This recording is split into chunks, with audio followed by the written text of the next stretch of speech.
For join our free courses எங்கள் இலவச படிப்புகளில் சேர contact 7871461001. WhatsApp only. Send your name and details. WhatsApp மட்டும். உங்கள் பெயர் மற்றும் விவரங்களை அனுப்பவும். தேசிய மனித உரிமைகள் ஆணையம் national human rights commission NHRC இந்தியாவில் மனித உரிமைகள் ஆணையங்கள் மனித உரிமைகள் பாதுகாப்பு சட்டம் 1993 Protection of Human Rights Act 1993 இன் கீழ் நிறுவப்பட்டன. நோக்கம் தனிநபர்களின் வாழ்க்கை சுதந்திரம் சமத்துவம் மற்றும் கண்ணியம் தொடர்பான அரசியலமைப்புச் சட்டத்தால் உத்தரவாதம் அளிக்கப்பட்ட உரிமைகளை பாதுகாப்பதும் மேம்படுத்துவதும் இதன் முதன்மையான நோக்கமாகும். தேசிய அளவில் செயல்படும் NHRC நாட்டின் அனைத்து மாநிலங்கள் மற்றும் யூனியன் பிரதேசங்களில் உள்ள மனித உரிமை மீறல்களை விசாரிக்கும் அதிகாரம் கொண்டது. அமைப்பு காம்போசிஷன் தலைவர் சேர்பர்சன் இவர் உச்ச நீதிமன்றத்தின் முன்னாள் தலைமை நீதிபதியாக இருக்க வேண்டும். செயல்பாடுகள் மற்றும் அதிகாரங்கள் விசாரணை மனித உரிமை மீறல் புகார்களை சுயமாகவோ சூமூட்டு அல்லது பாதிக்கப்பட்டவரின் புகாரின் அடிப்படையிலோ விசாரித்தல். குற்றவாளிகள் மீதான நடவடிக்கை ஒரு புகார் நிரூபிக்கப்பட்டால் பாதிக்கப்பட்டவருக்கு நட்ட ஈடு காம்பன்சேஷன் வழங்க அரசுக்கு ஆணையம் பரிந்துரைக்க முடியும்.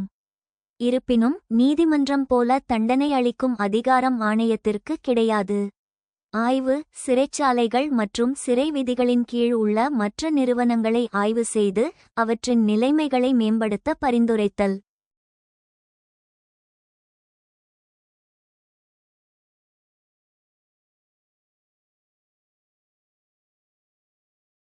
விழிப்புணர்வு மனித உரிமை தொடர்பான கல்வி மற்றும் ஆராய்ச்சிகளை ஊக்குவித்தல். பொதுவான சவால்களும் விமர்சனங்களும் பரிந்துரை அதிகாரம் மட்டுமே. ஆணையங்கள் தண்டனை அளிக்கும் அல்லது தீர்ப்பு வழங்கும் அதிகாரம் கொண்டவை அல்ல, அவை அரசுக்கு பரிந்துரை மட்டுமே செய்ய முடியும். நிர்வாகத்தின் மீதான சார்பு விசாரணைக்கு தேவையான ஆதாரங்கள் மற்றும் தகவல்களுக்காக இவை பெரும்பாலும் மத்திய மற்றும் மாநில அரசு நிறுவனங்களையே சார்ந்திருக்க வேண்டியுள்ளது.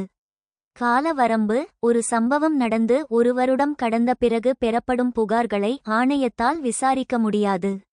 மொத்தத்தில் மனித உரிமைகள் ஆணையங்கள் என்பது குடிமக்களின் உரிமைகளை பாதுகாப்பதில் அரசாங்கத்தை ஒரு பொறுப்புக்கூறும் நிலைக்கு உட்படுத்தும் ஒரு விசாரணை காவலன் வாட்ச்டாக் போல் செயல்படுகிறது.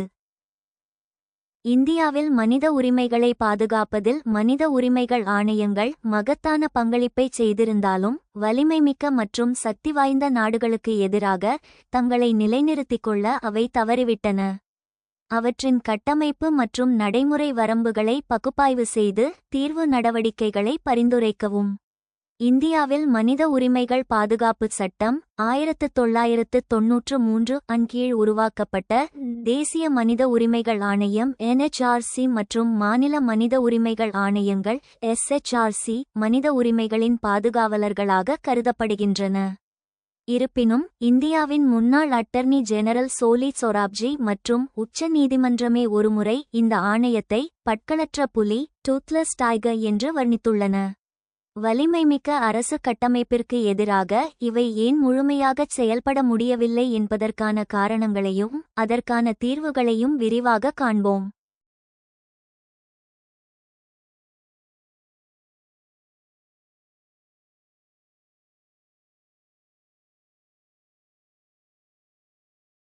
கட்டமைப்பு மற்றும் நடைமுறை வரம்புகள் ஸ்ட்ரக்சரல் அண்ட் பிராக்டிக்கல் லிமிடேஷன்ஸ். ஆணையம் எதிர்கொள்ளும் முக்கியச் சவால்கள் பின்வருமாறு.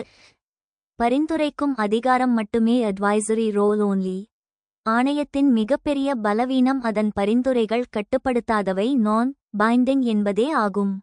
மனித உரிமை மீறல் நடந்திருப்பதை ஆணையம் உறுதி செய்தாலும் அது அரசாங்கத்திற்கு இழப்பீடு வழங்கவோ அல்லது நடவடிக்கை எடுக்கவோ பரிந்துரை மட்டுமே செய்ய முடியும்.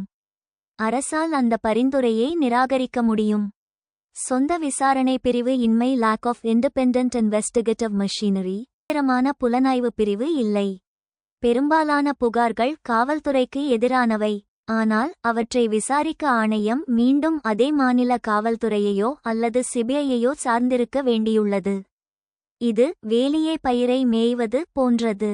இதனால் விசாரணை நியாயமாக நடப்பதில்லை. ஆயுதப்படைகள் மீதான வரம்பு limited jurisdiction over armed forces. இராணுவம் மற்றும் துணை இராணுவ படைகள் ஆர்ம்ட் ஃபோர்சஸ் தொடர்பான மனித உரிமை மீறல்களை விசாரிப்பதில் ஆணையத்திற்கு மிக குறைந்த அதிகாரமே உள்ளது. இது குறித்து மத்திய அரசிடம் அறிக்கை மட்டுமே கேட்க முடியும். நேரடியாகச் சாட்சிகளை விசாரிக்கும் அதிகாரம் இல்லை. ஜம்மு காஷ்மீர் மற்றும் வடகிழக்கு மாநிலங்களில் இது பெரும் தடையாக உள்ளது.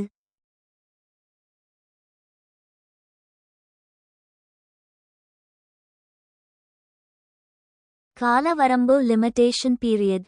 ஒரு சம்பவம் நடந்து ஓராண்டு முடிந்துவிட்டால் அந்த புகாரை மனித உரிமைகள் ஆணையத்தால் விசாரிக்க முடியாது. இந்த விதி பல பழைய மற்றும் நீண்டகால அநீதிகளை விசாரிப்பதை தடுக்கிறது. நிதி மற்றும் நிர்வாகச் சுதந்திரமின்மை. ஆணையத்தின் நிதி தேவைகளுக்கும் ஊழியர்கள் நியமனத்திற்கும் அது அரசாங்கத்தையே சார்ந்துள்ளது. இது அதன் சுதந்திரமான செயல்பாட்டை முடக்குகிறது. வலிமைமிக்க அரசுக்கு எதிரான தோல்வி. அரசு இயந்திரம் ஸ்டேட் மெஷினரி அல்லது அரசியல்வாதிகள் சம்பந்தப்பட்ட வழக்குகளில் ஆணையம் திணறுவதற்கு முக்கிய காரணங்கள். அரசியல் ரீதியாக நியமிக்கப்படும் தேர்வுக்குழு. ஓய்வு பெற்ற நீதிபதிகள் மற்றும் அதிகாரிகளுக்கு அரசாங்கம் அளிக்கும் ஓய்வுக்கு பிந்தைய பதவிகள் போஸ்ட் ரிட்டையர்மெண்ட் ஜாப்ஸ் அவர்களை அரசை பகைத்துக் கொள்ள விடாமல் தடுக்கின்றன.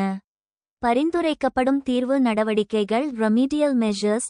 மனித உரிமைகள் ஆணையத்தை உண்மையான அதிகாரம் கொண்ட அமைப்பாக மாற்ற கீழ்க்கண்ட சீர்திருத்தங்கள் அவசியம். முடிவுகளை கட்டாயமாக்குதல் பைண்டிங் டிசிஷன்ஸ். ஆணையத்தின் பரிந்துரைகளை அரசு ஏற்பதை கட்டாயமாக்க வேண்டும். அப்படி ஏற்காத பட்சத்தில் அதற்கான வலுவான காரணங்களை நாடாளுமன்றத்தில் சமர்ப்பிக்க சட்ட திருத்தம் கொண்டுவர வேண்டும். சுயாதீன விசாரணை பிரிவு இண்டிபெண்டன்ட் இன்வெஸ்டிகேட்டிவ் விங். காவல்துறையைச் சாராமல் ஆணையத்திற்கென்று தனியான நன்கு பயிற்சி பெற்ற புலனாய்வு அதிகாரிகளை கொண்ட ஒரு பிரிவை உருவாக்க வேண்டும். ஆயுதப்படைகள் மீதான அதிகாரம். ஆயுதப்படைகள் தொடர்பான வழக்குகளில் வெறும் அறிக்கை பெறுவதோடு நிற்காமல் சிவில் நீதிமன்றங்களைப் போலச் சாட்சிகளை விசாரிக்கும் அதிகாரத்தை வழங்க வேண்டும்.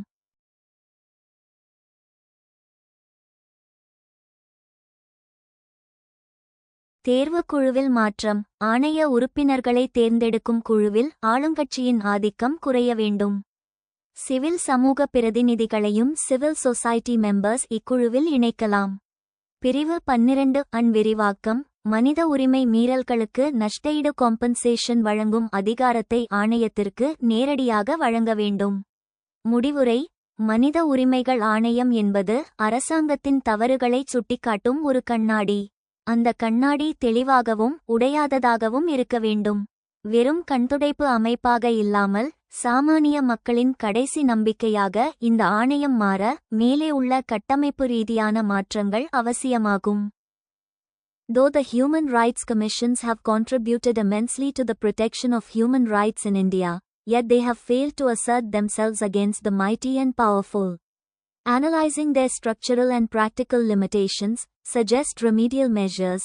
இந்தியாவில் மனித உரிமைகளை பாதுகாப்பதில் மனித உரிமைகள் ஆணையங்கள் மகத்தான பங்களிப்பை செய்திருந்தாலும் வலிமைமிக்க மற்றும் சக்தி வாய்ந்த நாடுகளுக்கு எதிராக தங்களை நிலைநிறுத்திக் கொள்ள அவை தவறிவிட்டன. அவற்றின் கட்டமைப்பு மற்றும் நடைமுறை வரம்புகளை பகுப்பாய்வு செய்து தீர்வு நடவடிக்கைகளை பரிந்துரைக்கவும்.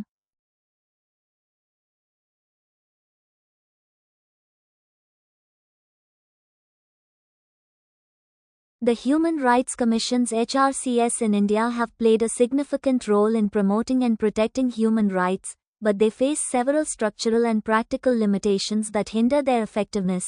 இந்தியாவில் உள்ள மனித உரிமைகள் ஆணையங்கள் HRCS மனித உரிமைகளை மேம்படுத்துவதிலும் பாதுகாப்பதிலும் குறிப்பிடத்தக்க பங்கை கொண்டுள்ளன. ஆனால் அவை அவற்றின் செயல்திறனை தடுக்கும் பல கட்டமைப்பு மற்றும் நடைமுறை வரம்புகளை எதிர்கொள்கின்றன. Structural limitations. கட்டமைப்பு வரம்புகள். Lack of enforcement powers. HRCS have advisory and recommendatory powers, but they lack the authority to enforce their decisions. அமலாக்க அதிகாரங்கள் இல்லாமை. HRCS ஆலோசனை மற்றும் பரிந்துரை அதிகாரங்களை கொண்டுள்ளன, ஆனால் அவற்றின் முடிவுகளை செயல்படுத்த அவர்களுக்கு அதிகாரம் இல்லை. Limited jurisdiction. HRCS can only investigate complaints against public authorities, and their jurisdiction is limited to matters within the purview of the government. வரையறுக்கப்பட்ட அதிகார வரம்பு. HRCS பொது அதிகாரிகளுக்கு எதிரான புகார்களை மட்டுமே விசாரிக்க முடியும், மேலும் அவற்றின் அதிகார வரம்பு அரசாங்கத்தின் எல்லைக்குள் உள்ள விஷயங்களுக்கு மட்டுமே. Inadequate representation. HRCS mostly lack adequate representation from marginalized communities, which can limit their understanding of the issues faced by these groups. போதுமான பிரதிநிதித்துவமின்மை. HRCS பெரும்பாலும் ஓரங்கட்டப்பட்ட சமூகங்களிடமிருந்து போதுமான பிரதிநிதித்துவத்தை கொண்டிருக்கவில்லை, இது இந்த குழுக்கள் எதிர்கொள்ளும் பிரச்சினைகள் குறித்த அவர்களின் புரிதலை கட்டுப்படுத்தலாம். Practical limitations. நடைமுறை வரம்புகள். Resource constraints. HRCS mostly face resource constraints, including inadequate funding, staffing, and infrastructure. வளக்கட்டுப்பாடுகள். HRCS பெரும்பாலும் போதுமான நிதி, பணியாளர்கள் மற்றும் உள்கட்டமைப்பு உள்ளிட்ட வளக்கட்டுப்பாடுகளை எதிர்கொள்கின்றன. Lack of public awareness. Many people are unaware of the existence and functions of HRCS, which can limit their accessibility and effectiveness. பொது விழிப்புணர்வு இல்லாமை. HRCS-இன் இருப்பு மற்றும் செயல்பாடுகள் பற்றி பலருக்கு தெரியாது, இது அவற்றின் அணுகல் மற்றும் செயல்திறனை கட்டுப்படுத்தலாம். Delayed disposal of cases. HRCS mostly face a significant backlog of cases, leading to delayed disposal and ineffective redressal of grievances. வழக்குகளை தாமதமாக தீர்ப்பது. HRCS பெரும்பாலும் குறிப்பிடத்தக்க வழக்குகளை எதிர்கொள்கின்றன, இது தாமதமாக தீர்ப்பதற்கும் குறைகளை பயனற்ற முறையில் நிவர்த்தி செய்வதற்கும் வழிவகுக்கிறது. Remedial measures. தீர்வு நடவடிக்கைகள். Strengthening enforcement powers. HRCS should be granted more enforcement powers to ensure that their decisions are implemented. அமலாக்க அதிகாரங்களை வலுப்படுத்துதல். HRC-களுக்கு அவர்களின் முடிவுகள் செயல்படுத்தப்படுவதை உறுதி செய்ய அதிக அமலாக்க அதிகாரங்கள் வழங்கப்பட வேண்டும். Increasing public awareness. Public awareness campaigns should be conducted to educate people about the existence and functions of HRCS. பொது விழிப்புணர்வை அதிகரித்தல். HRC-களின் இருப்பு மற்றும் செயல்பாடுகள் குறித்து மக்களுக்கு கல்வி கற்பிக்க பொது விழிப்புணர்வு பிரச்சாரங்கள் நடத்தப்பட வேண்டும். Improving infrastructure. HRCS should be provided with adequate infrastructure and resources to enable them to function effectively. உள்கட்டமைப்பை மேம்படுத்துதல். HRC-கள் திறம்பட செயல்பட போதுமான உள்கட்டமைப்பு மற்றும் வளங்களை வழங்க வேண்டும். Enhancing representation. HRCS should have adequate representation from marginalized communities to ensure that their concerns are addressed. பிரதிநிதித்துவத்தை மேம்படுத்துதல். HRC-கள் விளிம்புநிலை சமூகங்களின் போதுமான பிரதிநிதித்துவத்தை கொண்டிருக்க வேண்டும், இதனால் அவர்களின் கவலைகள் தீர்க்கப்படுகின்றன. Streamlining processes. HRCS should streamline their processes to ensure timely disposal of cases and effective redressal of grievances. செயல்முறைகளை நெறிப்படுத்துதல். வழக்குகளை சரியான நேரத்தில் தீர்ப்பதையும் குறைகளை திறம்பட நிவர்த்தி செய்வதையும் உறுதி செய்ய HRC-கள் தங்கள் செயல்முறைகளை நெறிப்படுத்த வேண்டும். Conclusion. The Human Rights Commissions in India have contributed significantly to the protection of human rights, but they face several limitations that need to be addressed. By strengthening their enforcement powers, increasing public awareness, improving infrastructure, enhancing representation, and streamlining processes, HRCS can become more effective in promoting and protecting human rights. இந்தியாவில் உள்ள மனித உரிமைகள் ஆணையங்கள் மனித உரிமைகளை பாதுகாப்பதில் குறிப்பிடத்தக்க பங்களிப்பை செய்துள்ளன, ஆனால் அவை கவனிக்கப்பட வேண்டிய பல வரம்புகளை எதிர்கொள்கின்றன. அவற்றின் அமலாக்க அதிகாரங்களை வலுப்படுத்துவதன் மூலம், பொது விழிப்புணர்வை அதிகரிப்பதன் மூலம், உள்கட்டமைப்பை மேம்படுத்துவதன் மூலம், பிரதிநிதித்துவத்தை மேம்படுத்துவதன் மூலம் மற்றும் செயல்முறைகளை நெறிப்படுத்துவதன் மூலம் மனித உரிமைகளை மேம்படுத்துவதிலும் பாதுகாப்பதிலும் HRC-கள் மிகவும் பயனுள்ளதாக மாற முடியும். இந்தியாவில் தேசிய மனித உரிமைகள் ஆணையம் NHRC அரசாங்கத்தின் பொறுப்புணர்வை உறுதி செய்யும் பிற வழிமுறைகளால் அதன் பணிகள் போதுமான அளவு ஆதரிக்கப்படும்போது மிகவும் பயனுள்ளதாக இருக்கும். மேற்கண்ட கவனிப்பின் வெளிச்சத்தில் நீதித்துறை மற்றும் பிற நிறுவனங்களுக்கு ஒரு பயனுள்ள நிரப்பியாக NHRC-இன் பங்கை மதிப்பிடுங்கள். மனித உரிமைகள் தரங்களை மேம்படுத்துவதிலும் பாதுகாப்பதிலும். தேசிய மனித உரிமைகள் ஆணையம் NHRC என்பது நீதித்துறைக்கு மாற்றான அமைப்பு அல்ல, மாறாக அது நீதித்துறைக்கும் நிர்வாகத்திற்கும் ஒரு நிரப்பியாக காம்ப்ளிமெண்டரி செயல்படும் ஒரு தனித்துவமான நிறுவனமாகும். நீங்கள் குறிப்பிட்டது போல அரசாங்கத்தை பொறுப்புடைமைக்கு அக்கவுண்டபிலிட்டி உட்படுத்தும் பிற அமைப்புகள் நீதித்துறை, ஊடகங்கள், சிவில் சமூகம் தங்கள் பங்கைச் சரியாக ஆற்றும் போதுதான் NHRC பரிந்துரைகள் முழு பயனை தரும். இந்த பரஸ்பர உறவையும் NHRC பங்கையும் கீழ்க்கண்டவாறு மதிப்பிடலாம். நீதித்துறைக்கு ஒரு நிரப்பியாக NHRC காம்ப்ளிமெண்டிங் தி ஜுடிஷரி. இந்தியாவில் நீதிமன்றங்களில் வழக்குகள் தேங்கிக் கிடக்கும் சூழலில் NHRC ஒரு முக்கியமான மாற்று வடிகாலாகவும் உதவியாளராகவும் செயல்படுகிறது. பளுவை குறைத்தல், மனித உரிமை மீறல்கள் தொடர்பான அனைத்து வழக்குகளும் நீதிமன்றத்திற்கு செல்ல வேண்டிய அவசியமில்லை. எளிய முறை புகார்களை NHRC விசாரித்து தீர்வு காண்பதன் மூலம் நீதிமன்றங்களின் பணிச்சுமை குறைகிறது. உண்மை அறியும் குழு ஃபேக்ட் ஃபைண்டிங் பாடி பல நேரங்களில் உச்ச நீதிமன்றம் அல்லது உயர் நீதிமன்றங்கள் மனித உரிமை மீறல் வழக்குகளில் போலி என்கவுண்டர்கள், சிறைச்சாலை மரணங்கள் உண்மையை கண்டறிய NHRCயை ஒரு சுதந்திரமான புலனாய்வு அமைப்பாக பயன்படுத்துகின்றன. நீதிமன்றத்திற்கு தேவையான தரவுகளை NHRC திரட்டிக் கொடுக்கிறது. எளிமையான அணுகுமுறை நீதிமன்றத்தை அணுகுவதற்கு சட்ட நடைமுறைகள் மற்றும் செலவுகள் தடையாக இருக்கும் சாமானிய மக்களுக்கு ஒரு சாதாரண தபால் அட்டை மூலம் NHRCயை அணுக முடிவது நீதியை ஜனநாயகப்படுத்துகிறது. சமூக கண்காணிப்பு மற்றும் விழிப்புணர்வு ப்ரமோட்டிங் ஹியூமன் ரைட்ஸ் கல்ச்சர். நீதிமன்றங்கள் தண்டனை வழங்குவதில் கவனம் செலுத்துகின்றன என்றால் NHRC மனித உரிமை கலாச்சாரத்தை வளர்ப்பதில் கவனம் செலுத்துகிறது. கண்காணிப்பாளர் பணி. நீதிமன்றங்களால் தினமும் சிறைச்சாலைகளையோ மனநல காப்பகங்களையோ சென்று பார்வையிட முடியாது. ஆனால் NHRC உறுப்பினர்கள் அங்கு நேரில் சென்று கைதிகளின் வாழ்க்கை நிலையை ஆய்வு செய்து சீர்திருத்தங்களை அரசுக்கு பரிந்துரைக்கின்றனர். விழிப்புணர்வு. மனித உரிமைகள் பற்றிய விழிப்புணர்வை ஏற்படுத்துவது பிரிவு 12 NHRC முக்கிய பணியாகும். இது மக்கள் தங்கள் உரிமைகளுக்காக குரல் கொடுக்கவும் தேவைப்பட்டால் நீதிமன்றத்தை அணுகவும் வழிவகுக்கிறது. அரசு மற்றும் கொள்கை உருவாக்கத்தில் பங்கு. சட்ட மறுஆய்வு.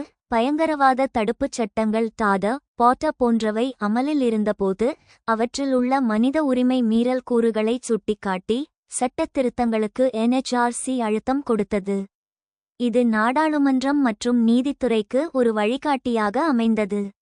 தாமாக முன்வந்து விசாரித்தல் சுவோமோட்டு. ஊடகச் செய்திகளின் அடிப்படையில் பாதிக்கப்பட்டவர் புகார் அளிக்காமலே வழக்கை விசாரணைக்கு எடுக்கும் அதிகாரம் NHRCக்கு உள்ளது. இது நிர்வாகத்தை விழிப்புடன் இருக்கச் செய்கிறது. பிற நிறுவனங்களுடனான ஒருங்கிணைப்பு. NHRC தனித்துச் செயல்படுவதை விட பிற அமைப்புகளுடன் இணையும்போது அதன் வலிமை கூடுகிறது. சிவில் சமூகம் NGOs. அரசு சாரா நிறுவனங்கள் களத்தில் சேகரிக்கும் தகவல்களை NHRC பயன்படுத்துகிறது. அதே சமயம் NGOக்களின் குரலுக்கு ஒரு சட்டப்பூர்வ அங்கீகாரத்தை NHRC வழங்குகிறது. ஊடகங்கள். NHRC சுட்டிக்காட்டும் பிரச்சினைகளை ஊடகங்கள் விவாதிக்கும் போது அரசாங்கம் வேறு வழியின்றி நடவடிக்கை எடுக்க நிர்பந்திக்கப்படுகிறது. முடிவுரை. NHRCக்கு தண்டனை வழங்கும் அதிகாரம் இல்லாமல் இருக்கலாம். ஆனால் பெயரிட்டு அவமானப்படுத்துதல் நேமிங் அண்ட் ஷேமிங் என்ற உத்தியின் மூலம் அது அரசாங்கத்திற்கு தார்மீக அழுத்தத்தை கொடுக்கிறது. NHRC ஒரு விசாரணை அமைப்பாகச் செயல்பட்டு உண்மையை வெளிக்கொண்டு வருகிறது.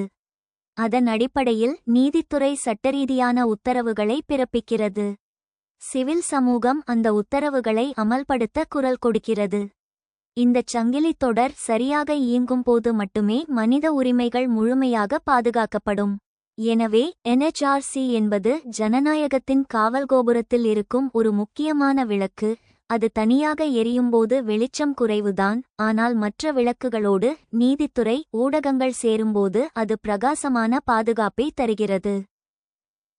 National Human Rights Commission NHRC in India can be most effective when its tasks are adequately supported by other mechanisms that ensure the accountability of a government. In light of the above observation, assess the role of NHRC as an effective complement to the judiciary and other institutions in promoting and protecting human rights standards. இந்தியாவில் தேசிய மனித உரிமைகள் ஆணையம் NHRC அரசாங்கத்தின் பொறுப்புணர்வை உறுதி செய்யும் பிற வழிமுறைகளால் அதன் பணிகள் போதுமான அளவு ஆதரிக்கப்படும்போது மிகவும் பயனுள்ளதாக இருக்கும். மேற்கண்ட கவனிப்பின் வெளிச்சத்தில் நீதித்துறை மற்றும் பிற நிறுவனங்களுக்கு ஒரு பயனுள்ள நிரப்பியாக NHRC-இன் பங்கை மதிப்பிடுங்கள். மனித உரிமைகள் தரங்களை மேம்படுத்துவதிலும் பாதுகாப்பதிலும்.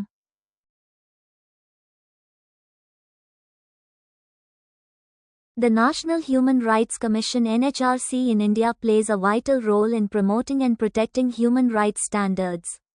To be effective, tasks need to be supported by other mechanisms that ensure government accountability. இந்தியாவில் உள்ள தேசிய மனித உரிமைகள் ஆணையம் NHRC மனித உரிமைகள் தரங்களை மேம்படுத்துவதிலும் பாதுகாப்பதிலும் முக்கிய பங்கு வகிக்கிறது.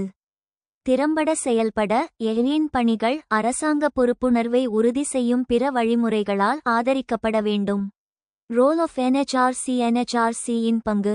Investigating human rights violations. NHRC investigates complaints of human rights violations and takes suo motu cognizance of matters. மனித உரிமைகள் மீறல்களை விசாரித்தல். NHRC மனித உரிமைகள் மீறல்கள் குறித்த புகார்களை விசாரித்து தானாக முன்வந்து விசாரணை செய்கிறது. Advisory role. NHRC advises the government on human rights issues and recommends measures to prevent violations. ஆலோசனை பங்கு. NHRC மனித உரிமைகள் பிரச்சினைகள் குறித்து அரசாங்கத்திற்கு ஆலோசனை வழங்குகிறது மற்றும் மீறல்களை தடுப்பதற்கான நடவடிக்கைகளை பரிந்துரைக்கிறது. Promoting human rights awareness.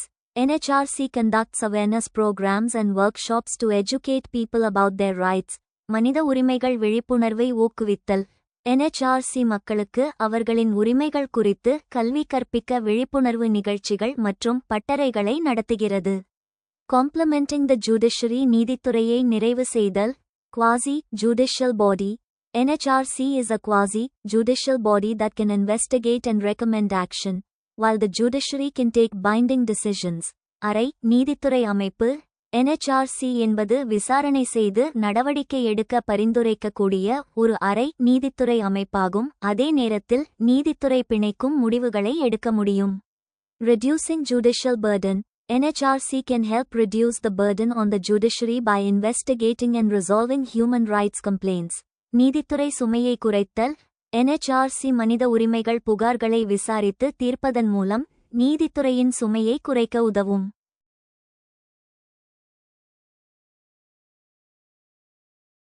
Providing expertise. Expertise in human rights can inform judicial decisions and promote a rights-based approach. நிபுணத்துவத்தை வழங்குதல். மனித உரிமைகளில் எழின் நிபுணத்துவம் நீதித்துறை முடிவுகளை தெரிவிக்கவும் உரிமைகள் சார்ந்த அணுகுமுறையை ஊக்குவிக்கவும் முடியும். Collaboration with other institutions. பிற நிறுவனங்களுடன் ஒத்துழைப்பு. Working with civil society. NHRC collaborates with civil society organizations to promote human rights awareness and advocate for victims. Civil சமூகத்துடன் இணைந்து பணியாற்றுதல். மனித உரிமைகள் விழிப்புணர்வை ஊக்குவிப்பதற்கும் பாதிக்கப்பட்டவர்களுக்காக வாதிடுவதற்கும் NHRC சிவில் சமூக அமைப்புகளுடன் இணைந்து செயல்படுகிறது. Engaging with government. NHRC works with government agencies to ensure accountability and promote human rights standards. அரசாங்கத்துடன் இணைந்து பணியாற்றுதல்.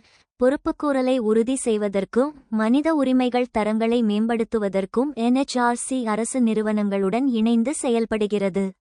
International cooperation. NHRC engages with international human rights bodies to stay updated on best practices and promote human rights globally. சர்வதேச ஒத்துழைப்பு. சிறந்த நடைமுறைகள் குறித்து புதுப்பித்த நிலையில் இருக்கவும் உலகளவில் மனித உரிமைகளை மேம்படுத்தவும் NHRC சர்வதேச மனித உரிமை அமைப்புகளுடன் இணைந்து செயல்படுகிறது. Challenges and opportunities. சவால்கள் மற்றும் வாய்ப்புகள். Limited enforcement powers. Effectiveness is limited by its lack of enforcement powers. வரையறுக்கப்பட்ட அமலாக்க அதிகாரங்கள். எழின் செயல்திறன் அதன் அமலாக்க அதிகாரங்கள் இல்லாததால் வரையறுக்கப்பட்டுள்ளது. Resource constraints. NHRC faces resource constraints that can impact its ability to investigate and promote human rights. வழக்கட்டுப்பாடுகள். மனித உரிமைகளை விசாரித்து மேம்படுத்துவதற்கான அதன் திறனை பாதிக்கக்கூடிய வழக்கட்டுப்பாடுகளை NHRC எதிர்கொள்கிறது. Opportunities for reform. NHRC can leverage its expertise and mandate to advocate for reforms that strengthen human rights protections in India. சீர்திருத்தத்திற்கான வாய்ப்புகள். இந்தியாவில் மனித உரிமைகள் பாதுகாப்பை வலுப்படுத்தும் சீர்திருத்தங்களுக்காக வாதிடுவதற்கு NHRC அதன் நிபுணத்துவத்தையும் ஆணையையும் பயன்படுத்தலாம். Conclusion. The National Human Rights Commission plays a vital role in promoting and protecting human rights standards in India. By working in tandem with the judiciary and other institutions, NHRC can be an effective complement in ensuring government accountability and promoting human rights. இந்தியாவில் மனித உரிமைகள் தரங்களை மேம்படுத்துவதிலும் பாதுகாப்பதிலும் தேசிய மனித உரிமைகள் ஆணையம் முக்கிய பங்கு வகிக்கிறது. நீதித்துறை மற்றும் பிற நிறுவனங்களுடன் இணைந்து செயல்படுவதன் மூலம் அரசாங்க பொறுப்புக்கூறலை உறுதி செய்வதிலும் மனித உரிமைகளை மேம்படுத்துவதிலும் NHRC ஒரு பயனுள்ள நிரப்பியாக இருக்க முடியும். இந்தியாவில் தேசிய மனித உரிமைகள் ஆணையத்தின் பங்கை விளக்குங்கள். மேலும் அது ஏன் பல் இல்லாத புலி என்று அழைக்கப்படுகிறது என்பதையும் விவாதிக்கவும். இந்தியாவில் தேசிய மனித உரிமைகள் ஆணையம் NHRC national human rights commission மனித உரிமைகளின் பாதுகாவலராக 1993ஆம் ஆண்டு உருவாக்கப்பட்டது. இது ஒரு சுதந்திரமான சட்டரீதியான அமைப்பு, ஸ்டாச்சுட்டரி பாடி ஆகும். இதன் பங்களிப்பு மற்றும் பல் இல்லாத புலி என்ற விமர்சனத்திற்கான காரணங்களை கீழே காண்போம். தேசிய மனித உரிமைகள் ஆணையத்தின் பணிகள். Role and functions. NHRCயின் முதன்மை நோக்கம் தனிமனிதனின் வாழ்வு, சுதந்திரம், சமத்துவம் மற்றும் கண்ணியம் ஆகியவற்றை பாதுகாப்பதாகும்.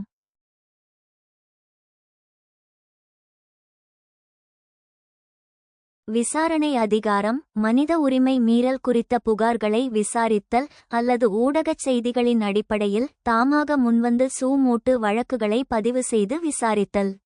சிறைச்சாலை ஆய்வு. மாநில அரசின் கட்டுப்பாட்டில் உள்ள சிறைச்சாலைகள் மற்றும் தடுப்புக்காவல் மையங்களுக்குச் சென்று அங்குள்ள கைதிகளின் வாழ்க்கை முறையை ஆய்வு செய்தல்.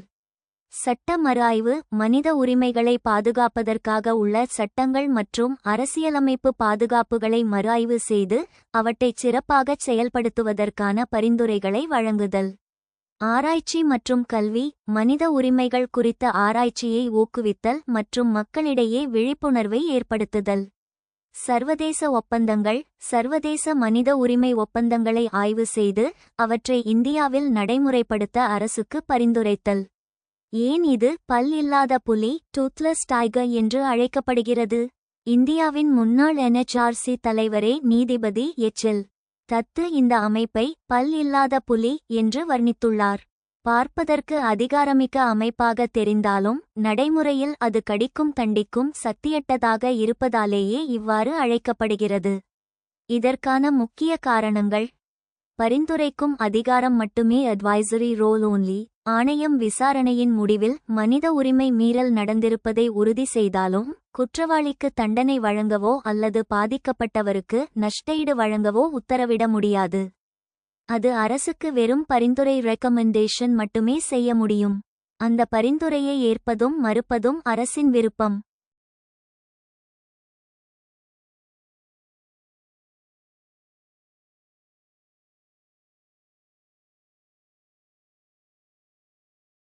சொந்த புலனாய்வு பிரிவு இல்லை. Lack of independent investigation. விசாரணைக்கு ஆணையம் மத்திய அல்லது மாநில காவல்துறையையே நம்பியுள்ளது.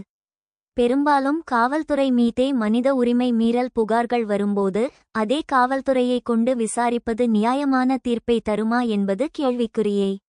ஒரு வருட கால வரம்பு, லிமிட்டேஷன் பீரியட். மனித உரிமை மீறல் நடந்து ஓராண்டு கடந்துவிட்டால் அந்த புகாரை NHRC விசாரிக்க முடியாது. இது பல பழைய வழக்குகளில் நீதி கிடைப்பதை தடுக்கிறது. ஆயுதப்படைகள் மீதான வரம்பு, limited power over armed forces. இராணுவம் மற்றும் துணை இராணுவ படைகள் மீதான புகார்களை விசாரிப்பதில் ஆணையத்திற்கு மிக குறைந்த அதிகாரமே உள்ளது. இது குறித்து மத்திய அரசிடம் அறிக்கை மட்டுமே கோர முடியும். நிதி மற்றும் நிர்வாகச் சுதந்திரமின்மை. தனது செயல்பாடுகளுக்கான நிதிக்கும் ஊழியர்கள் நியமனத்திற்கும் அது அரசாங்கத்தையே சார்ந்திருக்க வேண்டியுள்ளது. முடிவுரை. தேசிய மனித உரிமைகள் ஆணையம் பல குறைபாடுகளை கொண்டிருந்தாலும் அது முற்றிலும் பயனற்றது அல்ல. அது அரசாங்கத்திற்கு ஒரு தார்மீக அழுத்தத்தை, மோரல் பிரஷர் கொடுக்கிறது. அதன் வருடாந்திர அறிக்கைகள் நாடாளுமன்றத்தில் விவாதிக்கப்படுகின்றன. எனவே இந்த ஆணையத்திற்கு சொந்தமாக விசாரிக்கும் அதிகாரமும் அதன் முடிவுகளை கட்டாயமாக்கும் அதிகாரமும் வழங்கப்பட்டால் மட்டுமே அது பல்லுள்ள புலியாக மாறி மனித உரிமைகளை முழுமையாக காக்க முடியும்.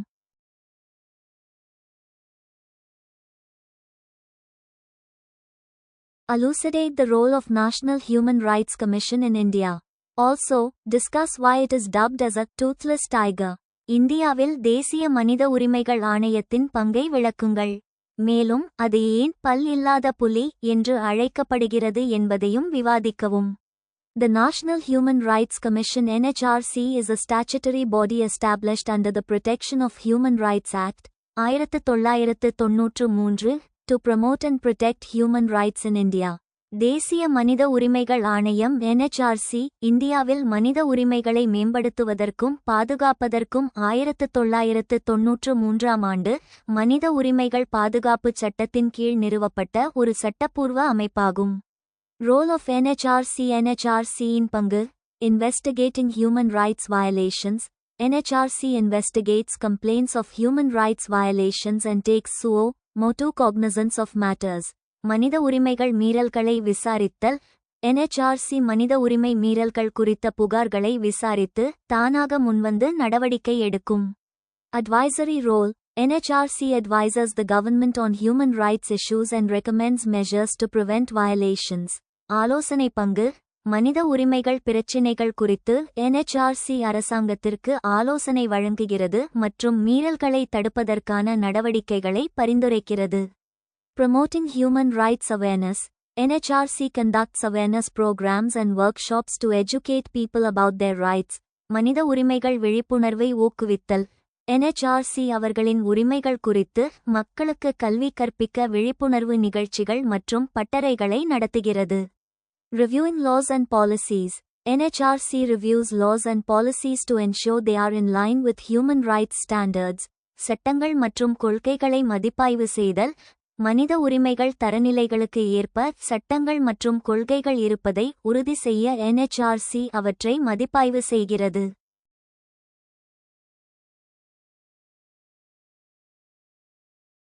Limitations. Toothless tiger. வரம்புகள். பல் இல்லாத புலி. Lack of enforcement powers. NHRC has advisory and recommendatory powers, but it lacks the authority to enforce its decisions. அமலாக்க அதிகாரங்கள் இல்லாமை. எண்க்கு ஆலோசனை மற்றும் பரிந்துரை அதிகாரங்கள் உள்ளன, ஆனால் அதன் முடிவுகளை செயல்படுத்தும் அதிகாரம் அதற்கு இல்லை. Limited jurisdiction. Jurisdiction is limited to matters within the purview of the government, and it cannot investigate matters related to the armed forces without government approval. வரையறுக்கப்பட்ட அதிகார வரம்பு. எஹ்வின் அதிகார வரம்பு அரசாங்கத்தின் எல்லைக்குள் உள்ள விஷயங்களுக்கு மட்டுமே, மேலும் அரசாங்க ஒப்புதல் இல்லாமல் ஆயுதப்படைகள் தொடர்பான விஷயங்களை அது விசாரிக்க முடியாது. Dependence on government. Effectiveness is mostly hindered by its dependence on the government for funding, infrastructure, and cooperation. அரசாங்கத்தை சார்ந்திருத்தல். நிதி, உள்கட்டமைப்பு மற்றும் ஒத்துழைப்புக்காக அரசாங்கத்தை சார்ந்திருப்பதால் எஹ்வின் செயல்திறன் பெரும்பாலும் தடைபடுகிறது. Slow disposal of cases. NHRC mostly faces a significant backlog of cases, leading to delayed disposal and ineffective redressal of grievances. வழக்குகளை மெதுவாக தீர்ப்பது.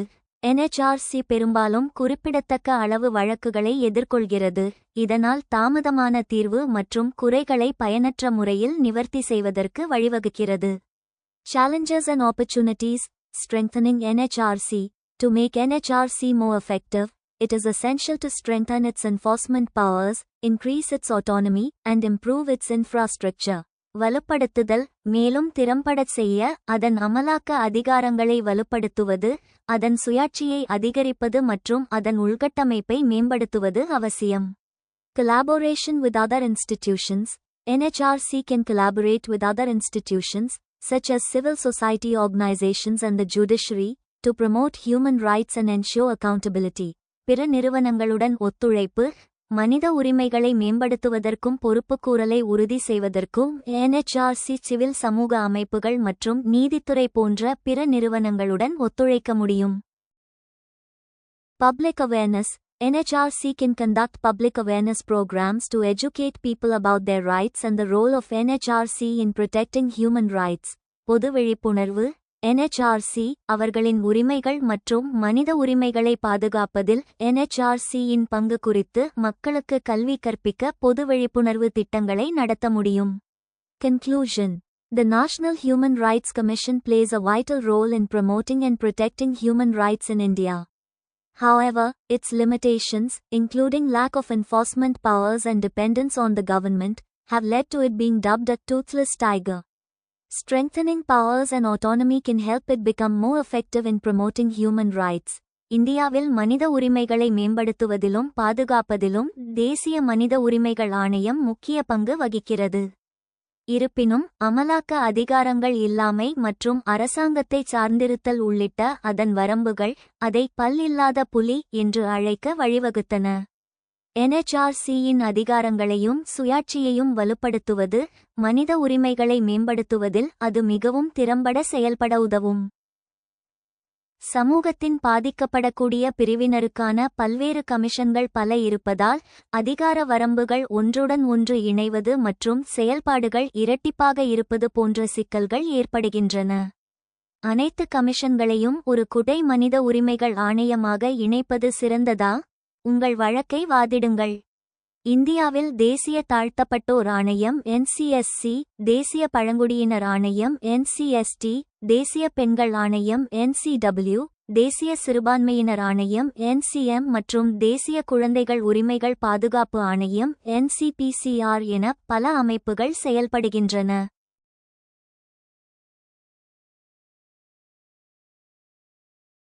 இவை அனைத்தையும் கலைத்துவிட்டு தேசிய மனித உரிமைகள் ஆணையத்தின் NHRC கீழ் ஒரே குடையின் சிங்கிள் அம்ப்ரெலா பாடி கொண்டு வருவது சரியான தீர்வாக இருக்குமா?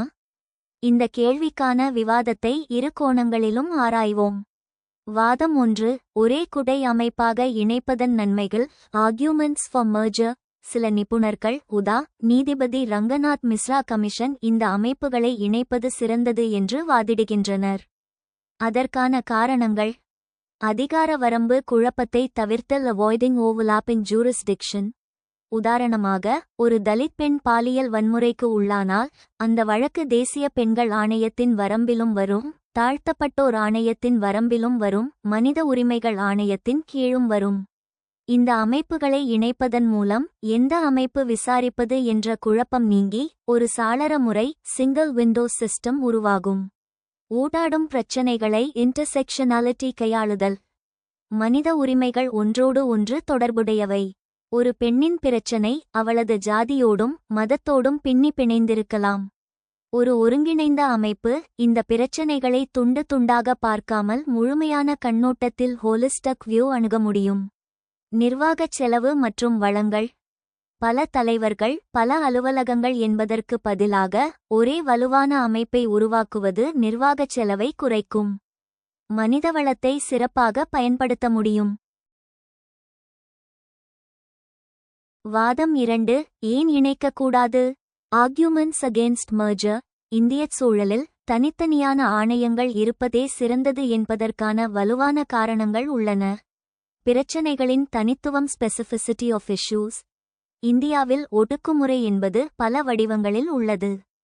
தலித்துகள் சந்திக்கும் தீண்டாமை பிரச்சினை வேறு, பழங்குடியினர் சந்திக்கும் நிலப்பிரச்சினை வேறு, பெண்கள் சந்திக்கும் ஆணாதிக்க பிரச்சினை வேறு.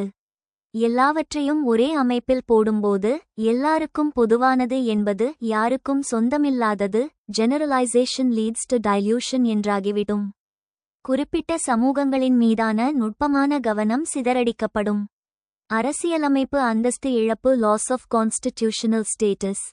NCSC விதி 338 மற்றும் NCST விதி 338A ஆகியவை அரசியல் சாசன அமைப்புகள்.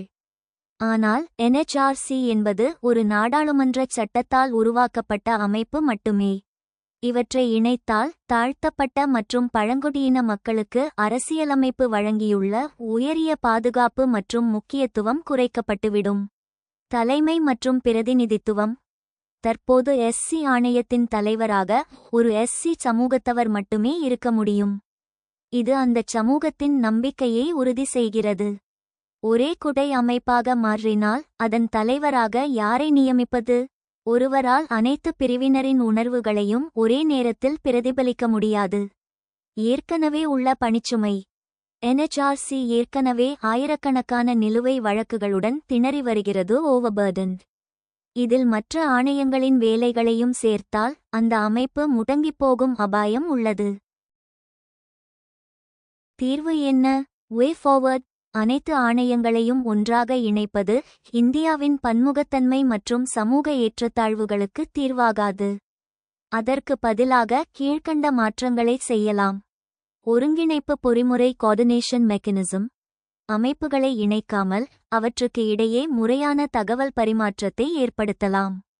ஒன்றுடன் ஒன்று முரண்படும் அதிகார வரம்புகளை சரிசெய்ய ஒரு கூட்டுக்குழுவை ஜாயிண்ட் கமிட்டி உருவாக்கலாம். வலுப்படுத்துதல். ஒரு தலைமை அமைப்பாக ஏபெக்ஸ் பாடி வைத்துக்கொண்டு மற்ற ஆணையங்கள் அதனுடன் ஒத்துழைக்கும் வகையில் சட்டத்திருத்தங்கள் செய்யலாம். வளங்களை பகிர்தல். ஒவ்வொரு ஆணையத்திற்கும் தனித்தனி புலனாய்வு பிரிவுகளை உருவாக்குவதற்கு பதிலாக ஒரு பொதுவான சுதந்திரமான புலனாய்வு முகமையை உருவாக்கி அனைத்து ஆணையங்களும் அதை பயன்படுத்த அனுமதிக்கலாம். முடிவுரை. சிறப்பு தேவைகளுக்கு சிறப்பு தீர்வுகள் தேவை. இந்திய சமூகத்தில் வேரூன்றியுள்ள ஜாதிய பாலின பிரச்சினைகளை களைய தனித்துவமான கவனம் தேவை.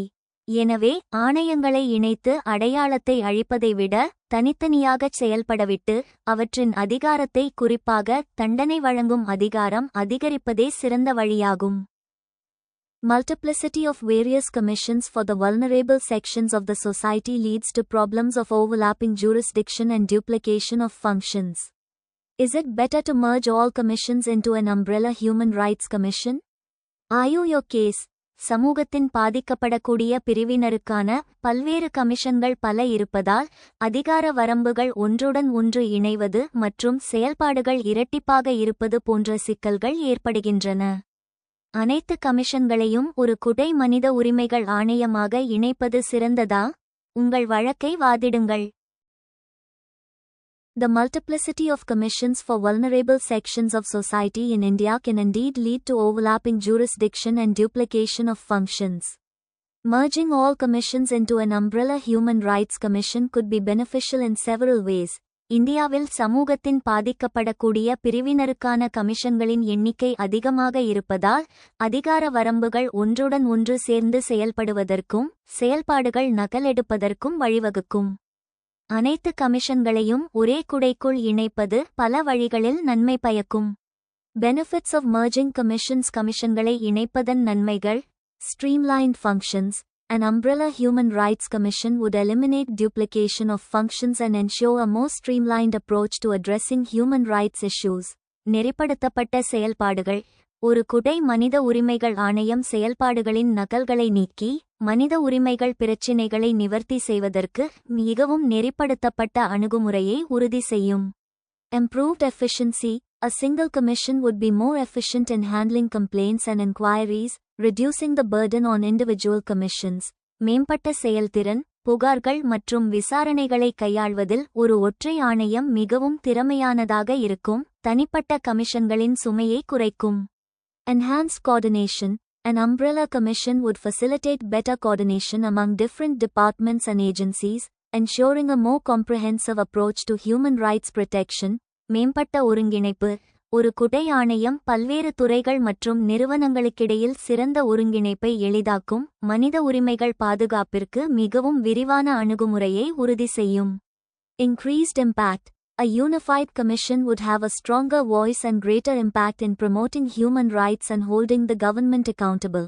அதிகரித்த தாக்கம். ஒரு ஒருங்கிணைந்த ஆணையம் மனித உரிமைகளை மேம்படுத்துவதிலும் அரசாங்கத்தை பொறுப்புக்கூற வைப்பதிலும் வலுவான குரலையும் அதிக தாக்கத்தையும் கொண்டிருக்கும். Challenges and considerations. சவால்கள் மற்றும் பரிசீலனைகள். Loss of specialized focus. Merging commissions might lead to a loss of specialized focus on specific issues, such as women's rights or children's rights. சிறப்பு கவனம் இழப்பு. கமிஷன்களை இணைப்பது பெண்கள் உரிமைகள் அல்லது குழந்தைகள் உரிமைகள் போன்ற குறிப்பிட்ட பிரச்சினைகளில் சிறப்பு கவனம் செலுத்துவதை இழக்க வழிவகுக்கும்.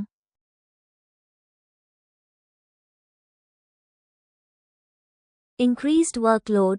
A single commission would need to handle a significantly increased workload, which could strain its resources and capacity. அதிகரித்த பணிச்சுமை. ஒரு ஒற்றை ஆணையம் கணிசமாக அதிகரித்த பணிச்சுமையை கையாள வேண்டியிருக்கும், இது அதன் வளங்களையும் திறனையும் பாதிக்கக்கூடும். Potential for overwhelming complexity. An umbrella commission might become overwhelmed by the complexity of issues and the diversity of vulnerable groups, potentially leading to ineffective responses. அதிக சிக்கலான தன்மைக்கான சாத்தியம். ஒரு குடை ஆணையம் சிக்கல்களின் சிக்கலான தன்மை மற்றும் பாதிக்கப்படக்கூடிய குழுக்களின் பன்முகத்தன்மையால் அதிகமாகி பயனற்ற பதில்களுக்கு வழிவகுக்கும். Alternative approaches மாற்று அணுகுமுறைகள்.